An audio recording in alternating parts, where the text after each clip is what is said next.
democracy, but I want to let you to know that democracy, the purpose of democracy, first is about power, second is about people, third is about peace, the fourth is about principle or platform, the last is about the party building. So I do believe that this is the basic essential for the party, for the country, if we have a good party to lead the nation. So today I think that we have a good platform, 18th Niger party, and work together to lead the nation to go forward. I hope that really is good time for me to do something together. If we can work together, Chinese cities and other parties, I do believe that we can exchange thoughts, try to cultivate more talents, and to do for the two nations. I thank you for your patience. I want to let you know that the party diplomacy is very, very important.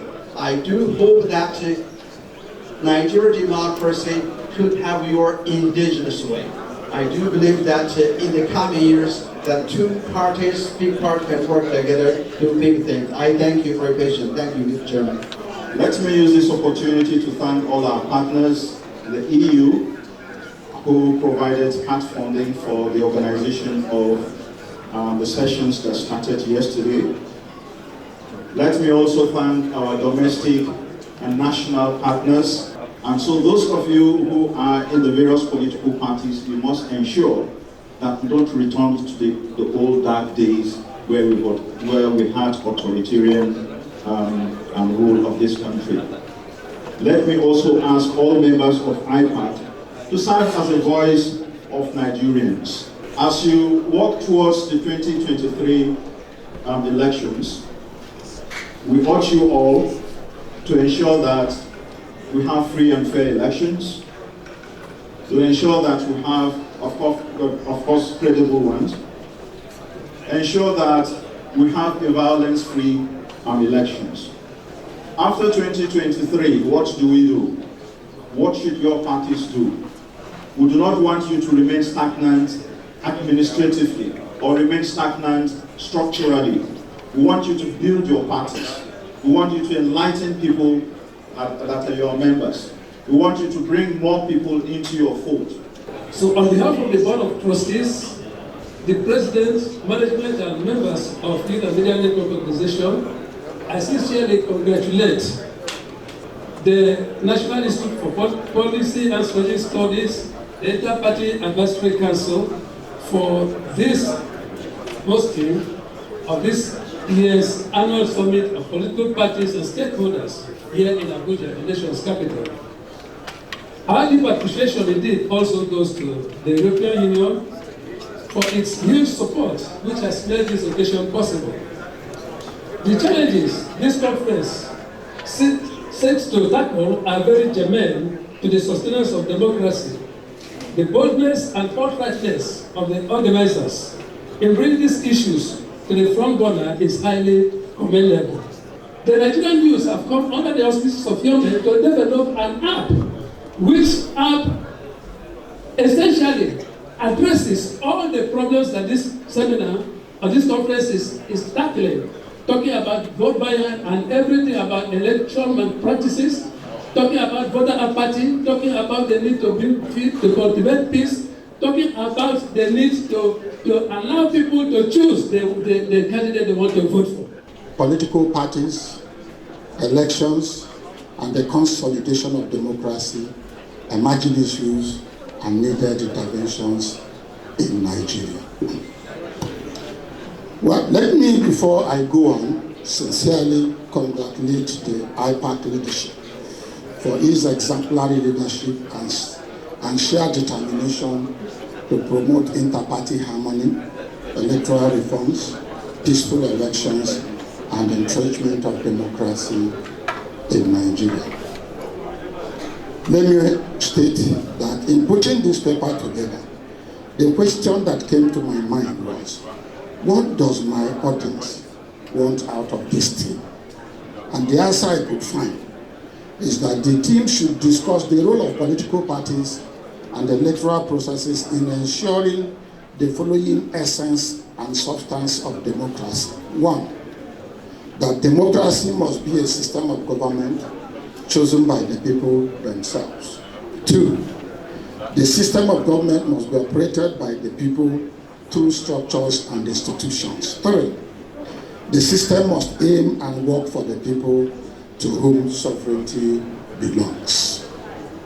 Having laid the above framework, permit me to say that by the provisions of Section 14 of the 1999 Constitution as amended, Nigerians chose for themselves the system of democracy which we practice today. Specifically, Section 14 says, the Federal Republic of Nigeria shall be a state based on the principles of democracy and social justice.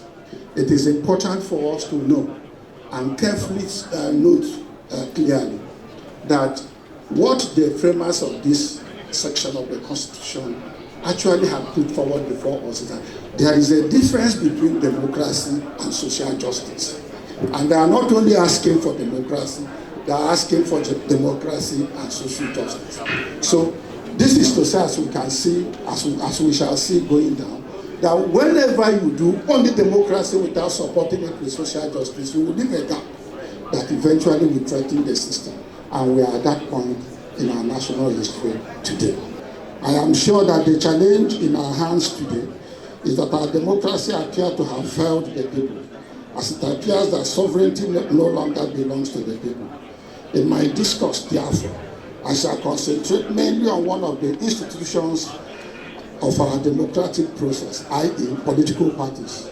I shall also discuss the electoral processes, i.e. elections, and the role of INEC in delivering credible elections in Nigeria.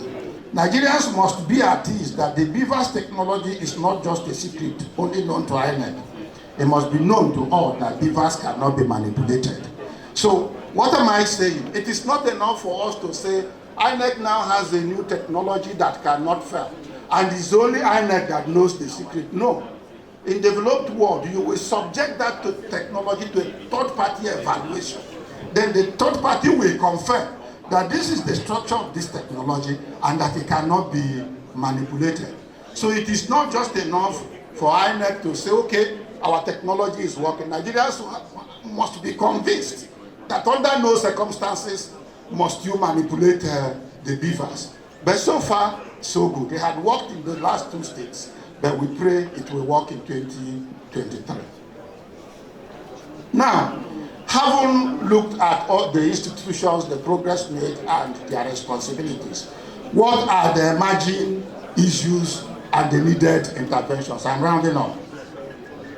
For the first time, there is an organized demand that the political parties must not only see conduct of party primaries as constituting the core of its democratic mandate, but must enthrone social justice. Example, in APC, when it appeared that some people were pushing for a candidate from the north, the APC governors met and resolved that equality, equity, and justice demands that after a northern president, the next president should come from the south. And Mr. President agreed with them, and it happened and calmed nerves in APC. This more so is as zoning or rotation is not in APC constitution. And I want us to know it. It is not, there is no zoning in APC constitution. There is no rotation in APC constitution. But when it appeared that some people are pushing that a president from the north should replace a president from the north, the governors met and said no, it does not conform with the principles of equity and justice. In other words, enthroning social justice in our system has become so indispensable that we can no longer escape it if we must consolidate democracy. 2, on the part of PDP, rotation or zoning is clearly spelled out in their constitution. But by twist of politics, the party jettisoned zoning and the candidate from the north emerged. Since then, the party has not known peace. As stated above, the G5 governors are not saying that the election of the candidate was flawed, but that there should be an adjustment in the structure of the party to accommodate social justice. So, whichever way you look at it, you can no longer escape the fact of social justice. And remember that at the beginning I did inform us that the expectation of Nigerians, as provided in Section 14 of the Constitution, is that the state should be founded on the principles of democracy and social justice. There cannot be democracy where there is no space for engagement with the electorate. In some states today, holding political meetings and rallies have been banned in public places, including markets. So tell me, should campaigns in those states hold in the bedrooms of the contestants? Are you with me? Yes. So, my opinion is that the National Assembly should rise to the occasion and legislate on this matter, even as the law enforcement agents should also rise to protect the rights of citizens to peaceful assembly. If the citizens have right to peaceful assembly, you cannot now wake up and ban their use of any space for such assembly. When they have no space for the assembly, then it means that right has been whittled down. It is the responsibility of the security agencies to protect this, while the National Assembly should legislate on this. Again, it is the responsibility of INEC to champion this, of IPAC to champion this. Three, there is the absolute need to strengthen our institution by mainstreaming the principles of rule of law and other democratic norms in their operations, beefing up their capacity, improving their independence, and deployment of technology to drive their processes. My suggestion again is IPAC should champion the efforts to strengthen electoral institutions in Nigeria. I thank you all. If any group deserves to be rightly described as the guiding angel of our democracy, it must be the Inter-Party Advisory Council of Nigeria. Thus, I will start my paper by sincerely commending you for this role and also urge you not to relent, but to keep the flag flying. In order to achieve the elections we desire, there are some critical variables we need to interrogate clinically, because these are the variables whose dynamics could affect the success or otherwise of the election in 2023. Number one, the political leadership of the country. Number two, the security agencies. And number three, the Independent National Electoral Commission. These three factors are key to the success of the elections. INEC must be honest, INEC must be transparent, and INEC must be fair in all its activities at various stages of the process. Above all, INEC should be free from any form of interference from any quarters. Let me ask, do we have an impartial and truly independent election umpire that is not given to the shenanigans of the past? Can we have an INEC that is not susceptible to manipulation or intimidation from any quarter or groups or powers? The current leadership of INEC has proven beyond reasonable doubt that it is both competent and credible, and that they are really independent. The flashes of brilliance and patriotism from the leadership of INEC is quite comforting.